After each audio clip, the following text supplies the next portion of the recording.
September 1941, 10:37 a.m. Odessa, Soviet Union. Lyudmila Pavlichenko lies in a crater, her face pressed against cold mud, her Mosin Nagant rifle steady despite her racing heart. 400 meters ahead, a German officer stands exposed, barking orders to his men. She has one bullet, she has one shot. She has 2 seconds before he moves. Her finger rests on the trigger, the metal cold. Familiar. This isn't her first shot. This is shot number 187. But who's counting? Lyudmila is counting. Because in 8 months, she will kill 309 Nazis. More than any other Soviet sniper in history. More than most men would ever dream of. And the Red Army will try to hide her. American media will try to diminish her. And Eleanor Roosevelt will become her closest friend. This is the story of how a 25-year-old history student became death incarnate. How a woman dismissed by her commanders became the most feared sniper on the Eastern Front. How a single decision to pull a trigger would echo through history. The officer moves. Lyudmila doesn't breathe. She squeezes. The rifle kicks. The sound echoes. The officer drops. Shot 187. But this story doesn't start in a crater in Odessa. This story starts in a place far quieter, far more ordinary. This story starts with a girl who just wanted to prove she was good enough. July 12th, 1916. Bila Tserkva, Russian Empire. Lyudmila Mikhailovna Pavlichenko is born into a world at war. World War I rages across Europe. But in this small Ukrainian town, life is simple. Her father works in a factory. Her mother teaches. They are not wealthy. They are not connected. They are ordinary. But Lyudmila is not. At age 14, she moves with her family to Kiev, 1930.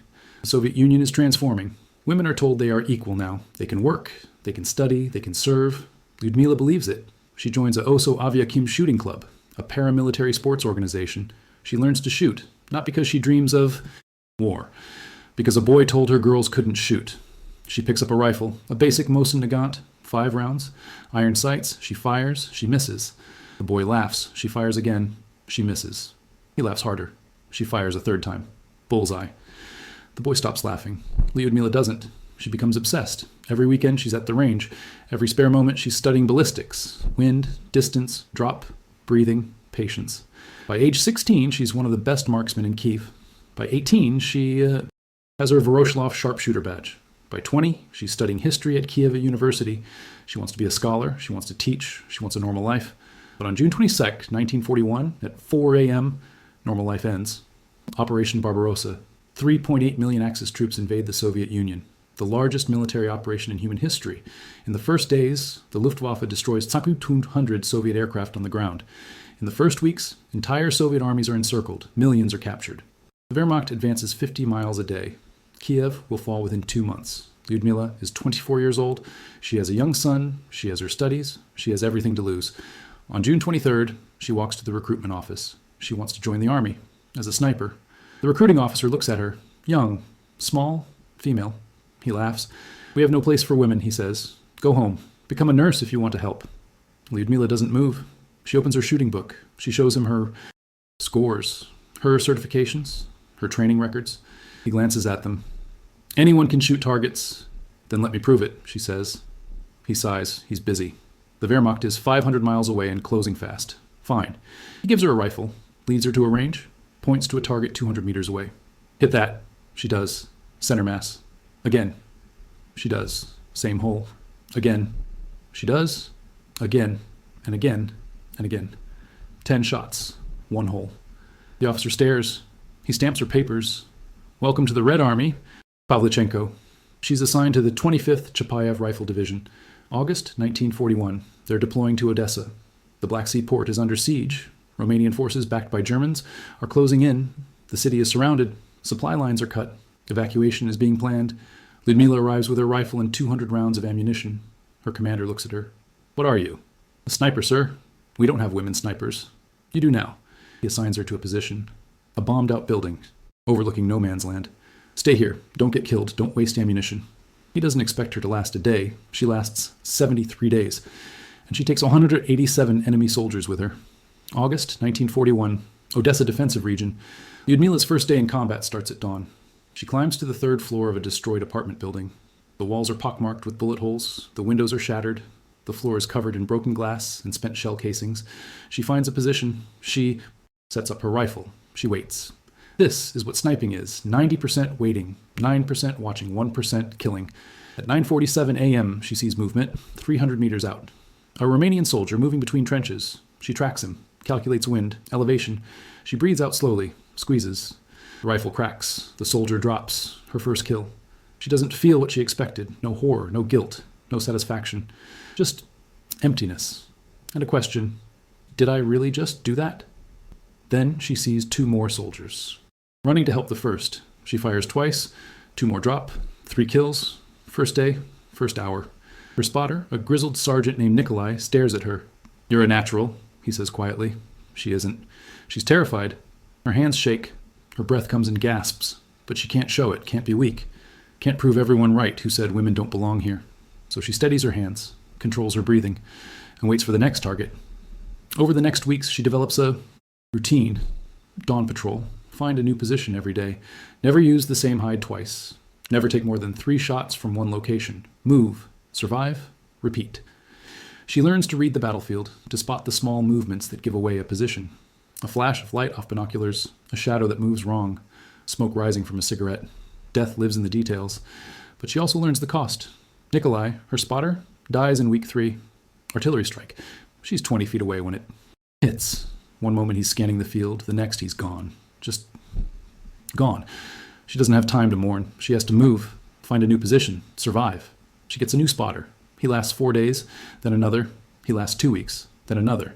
By October, she's on her 5th spotter. She stops learning their names. It's easier that way.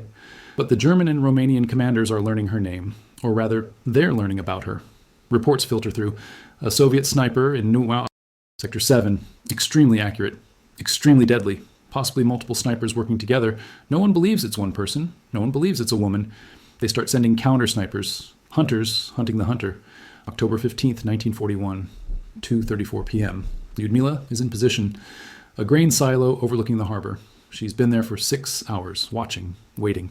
She sees a flash, 500 meters out, top floor of a factory building. A German sniper, watching her sector, looking for her. She doesn't move, doesn't breathe. For 2 hours, they play this game. Who will move first? Who will reveal themselves? Patience is the ultimate weapon. At 4:51 p.m., the German shifts position, just slightly. The sun catches his scope, a flash of light, a millisecond of exposure. Lyudmila fires. The German sniper falls, her 96th kill. But it's getting harder. The Germans are adapting. They're using decoys now, helmets on sticks, mannequins, anything to draw fire and reveal positions. She learns to recognize them. The stillness, the wrong proportions, the timing. On October 16th, the evacuation of Odessa begins. The city can't hold. The Red Army is pulling out. 35,000 soldiers, 15,000 civilians. Across the Black Sea to Sevastopol, Lyudmila is assigned to rear guard. Hold the line while others evacuate. She and a handful of snipers, buying time with bullets. For 3 days, she barely sleeps. Every time the Germans advance, she pushes them back. 1 shot at a time. 1 life at a time. By the time she boards the last ship out, she's killed 187 enemy soldiers in 73 days.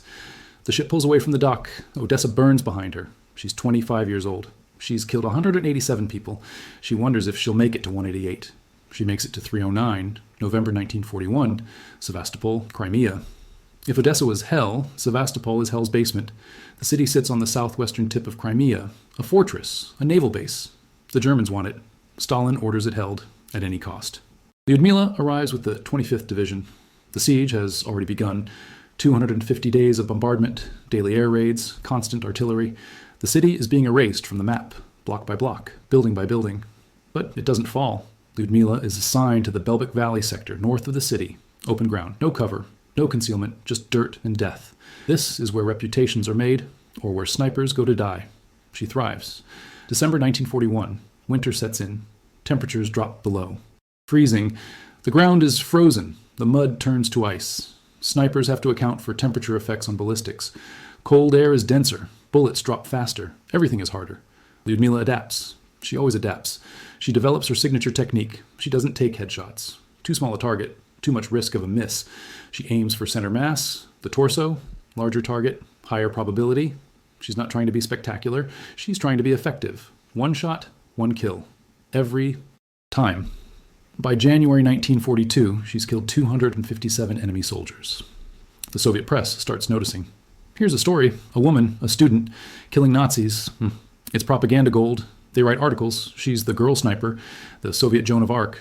They make her famous. She hates it. She's not doing this for glory. She's doing this because someone has to. Because if she doesn't pull the trigger, someone else dies. A Soviet soldier, a civilian, someone who matters. But fame has consequences. Us Germans put a bounty on her head. The exact amount varies by account. Some say 100,000 marks. Others say more. They send their best snipers, their best hunters. 3 of them specifically target her. She kills all 3. The first is easy. He's overconfident. He takes a position in a destroyed church tower. Obvious, predictable. She waits for him to reveal himself. He does. She shoots. He falls. Kill number 261. The second is harder. He's patient, professional. For 5 days they hunt each other. Neither takes a shot they're not sure of. On day 5, he makes a mistake. He uses the same hide twice. Fatal error. She's already calculated the angles. Already pre-aimed. He settles in. She fires. Kill number 274. The third is personal. March 1942. SS Hauptsturmführer Hans Weber. A decorated sniper from the Eastern Front. 89 confirmed kills. He's been sent specifically to kill Lyudmila. The Soviets intercept communications. They know he's coming. They warn her. She doesn't hide. She hunts him instead. For 3 weeks, they stalk each other. It's a chess match played with rifles. Every move calculated, every position considered. He's good, better than the others. He understands patience. He understands fieldcraft. He almost gets her twice. On March 24th, 1942, Lyudmila sets a trap. She uses herself as bait. She takes a position in an obvious location, a destroyed bunker with clear sight lines. She waits. Weber takes the bait. He moves into position, 600 meters out, at the extreme edge of her rifle's effective range. He's careful. He's covered. But for a fraction of a second, his head clears the parapet. Lyudmila fires. The distance is enormous. The wind is strong. The shot should be impossible. It isn't. Weber falls. Kill number 289. The Germans stop sending individual snipers. They start using artillery instead.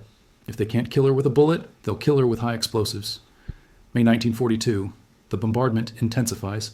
The Germans are preparing for a final assault. They're bringing in reinforcements. Heavy artillery. Aircraft. They're going to flatten Sevastopol. Lyudmila is in a trench when the world explodes. Artillery strike. 150 millimeter shell lands 15 feet from her position. The blast wave picks her up and throws her against a wall. Shrapnel tears through her face and body. She can't hear, can't see, can't breathe. Her vision clears slowly. She's bleeding. Her uniform is shredded. She's been hit by 4 pieces of shrapnel. Face, neck, arm, leg. She's alive. Barely. Medics pull her out. Rush her to a field hospital. The doctors look at her wounds, mortar fragments buried in her face. She's lucky to be alive, luckier to have her eyes. They evacuate her, by submarine, through the Black Sea to a hospital in the rear. She wants to go back, to return to her unit, to keep fighting. The doctors refuse. Her war is over. When she leaves Sevastopol, her count stands at 309 confirmed kills. 309. Enemy soldiers dead by her hand. 36 of them enemy snipers. More than any other Soviet sniper. More than any female soldier in history. She's 25 years old, June 1942, Moscow. Lyudmila wakes in a hospital bed. Clean sheets, white walls, quiet. It's the first silence she's heard in a year. No artillery, no gunfire, no screams, just nothing. She's been awarded the Hero of the Soviet Union, the highest military decoration. She's famous now. Newspapers print her story, radio broadcasts. Interview her. She's not Lyudmila Pavlichenko anymore. She's the girl sniper, the face of Soviet resistance. Stalin has other plans for her. August 1942, she's sent to America, a diplomatic mission. The Soviets are desperate. They need American support, weapons, supplies, a second front. Lyudmila is the perfect propaganda tool, a woman warrior, a symbol of Soviet determination. She arrives in Washington, D.C. wearing her military uniform, medals on her chest, scars on her face. The American press swarms her. They don't ask about the war. They don't ask about her kills. They don't ask about strategy or tactics. They ask about her uniform. Why doesn't she wear makeup? Does she curl her hair? Her skirt is too long. Doesn't she want to look pretty? She's killed 309 Nazis. She's survived artillery barrages and sniper duels. She's been blown up and stitched back together, and they want to know about her lipstick. At a press conference in Chicago, a reporter asks, "Do Soviet women wear underwear?" Lyudmila stares at him. The room goes silent. "I am 25 years old," she says, slowly, carefully. "I have killed 309 fascist invaders. Don't you think, gentlemen, that you have been hiding behind my back for too long?" The room erupts. The press doesn't know how to handle her. She's not playing the game. She's not smiling. She's not soft. She's a soldier. And she's angry, but not everyone dismisses her. Eleanor Roosevelt, the First Lady, invites her to the White House. They meet. They talk. Not about makeup or fashion, about war, about sacrifice, about what it means to fight for your country. They become friends. Real friends. Eleanor sees past the propaganda, past the legend. She sees Lyudmila, the woman, the soldier, the survivor. Eleanor takes her on a tour, universities, factories, rallies. Everywhere they go, Lyudmila speaks. She tells her story, not the sanitized version, the real version, the mud and blood and terror, the reality of war. She speaks at the International Student Assembly in Washington. Thousands attend. She stands at the podium, looks out at the crowd. "Gentlemen," she begins, her voice steady, "I am 25 years old. At the front I was wounded 4 times. I fought in the Battle of Sevastopol. I have killed 309 fascist occupiers. Don't you think, gentlemen, that you have been hiding behind my back for too long?" The crowd goes wild, not with laughter, with respect. Finally, someone is listening. Woody Guthrie writes a song about her, Miss Pavlichenko. It plays on radio stations across America. She becomes a symbol, not of Soviet propaganda, of resistance itself, but inside, she's dying. Every speech, every interview, every applause, it takes her further from the war, from her unit, from the only place she felt she belonged. She wants to go back, to fight, to finish what she started. Stalin won't let her. She's too valuable as propaganda, too useful as a symbol. Her war is over, whether she likes it or not. 1943. Lyudmila returns to the Soviet Union. She's promoted to major, given a teaching position at a military school, training new snipers, passing on her knowledge. She hates it. Teaching is slow, safe, boring. She's 26 years old and she's spent, used up, cast aside. The war continues without her. Stalingrad, Kursk, Bagration. The Red Army pushes west, towards Berlin. She watches from the sidelines. The war ends in May 1945. Germany surrenders. The Soviet Union has won at a cost of 27 million dead, cities destroyed, entire generations wiped out. Victory tastes like ashes. Lyudmila finishes her history degree. She becomes a researcher, a historian, exactly what she wanted to be before the war. But it feels hollow now. She's seen too much, done too much. She can't go back to being the girl who wanted to teach history. She's made history, and it's made her. She tries to live normally. She marries again, has a career, writes her memoirs. But the war never leaves her. The faces, the sounds, the smell of cordite and blood, they follow her every night, every dream. The Soviet Union celebrates her, parades, ceremonies, medals. She's trotted out for anniversaries, a symbol of Soviet strength. The girl sniper who terrified Hitler. She smiles, she waves, she plays the role, but she knows the truth. She wasn't special. She was just willing to do what needed to be done, to pull a trigger 309 times, to end 309 lives. Enemy soldiers, fascists, humans. She never forgets that. They were human, every one of them. Someone's son, someone's brother, maybe someone's father. She took them from the world, one bullet at a time. Was it justified? The Nazis were evil. They were invaders. They were destroying her country. If she hadn't killed them, they would have killed others. Innocents. Her logic is sound, but it doesn't make it easier. It doesn't make the nightmares stop. 1974, October 10th, Moscow, Lyudmila. Mikhailovna Pavlichenko dies at age 58. Stroke. She's buried in Novodevichy Cemetery, full military honors, a hero of the Soviet Union, the deadliest female sniper in history. Her funeral is attended by hundreds, Soviet officials, veterans, historians. They speak of her courage, her skill, her legend, but they don't speak of the cost, the trauma, the nightmares, the woman who wanted to teach history but instead became it, who wanted a normal life but got war, who survived 309 kills but couldn't survive peace. The Soviet Union falls in 1991. Her grave remains a reminder, a memorial to a woman who did the impossible, who fought when others said she couldn't, who proved that courage has no gender, that war spares no one. 309 kills. That's the number everyone remembers, the statistic, the record, the legend. But here's what they forget. Lyudmila Pavlichenko was 25 years old when her war ended. She was a history student, a mother, a woman who wanted to teach, who wanted a quiet life, who wanted to be ordinary. The war took that from her. Not because she died, because she survived. She survived to become a symbol, a propaganda tool, a legend. But legends aren't people. They don't bleed. They don't hurt. They don't wake up screaming. Lyudmila did, for 32 years after the war ended. For 32 years she carried those 309 kills, not as a source of pride, as a burden, a weight, a price she paid for victory. Was she a hero? Yes. Absolutely. She saved lives. She fought evil. She defended her country when it needed her most. But she was also a victim of war, of circumstance, of a world that needed her to be more than human, that needed her to be a legend. Today, most people don't know her name. History books mention her briefly, if at all. The Soviet Union that celebrated her is gone. The war she fought is fading from memory. Soon, no one who lived through it will remain, but her story matters. Not because of the kills, because of the woman. The student who became a sniper. The girl who proved everyone wrong. The soldier who fought not because she loved war, but because she loved her country, her people, her future. In a world that told her she couldn't, she did. She fought, she survived, she endured. And maybe that's the real lesson. Not that war makes heroes, but that ordinary people, when pushed to extraordinary circumstances, can do extraordinary things. Not because they're special, but because they choose to be. Lyudmila Pavlichenko chose 309 times, and every choice cost her something. Cost her peace, cost her innocence, cost her the life she wanted. But she made those choices, so others wouldn't have to, so others could live, could study, could teach, could have the quiet, ordinary lives she never got. That's heroism, not the kills, the sacrifice. Remember her for that, not as the girl sniper, not as a statistic, not as a legend, as a woman who did what was necessary and paid the price. If the story moved you, if it made you think, if it reminded you that history is made of people, not numbers, hit that like button.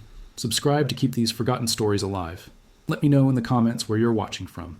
And remember, the best way to honor those who fought is to never forget why they had to. Thank you for keeping their memory alive.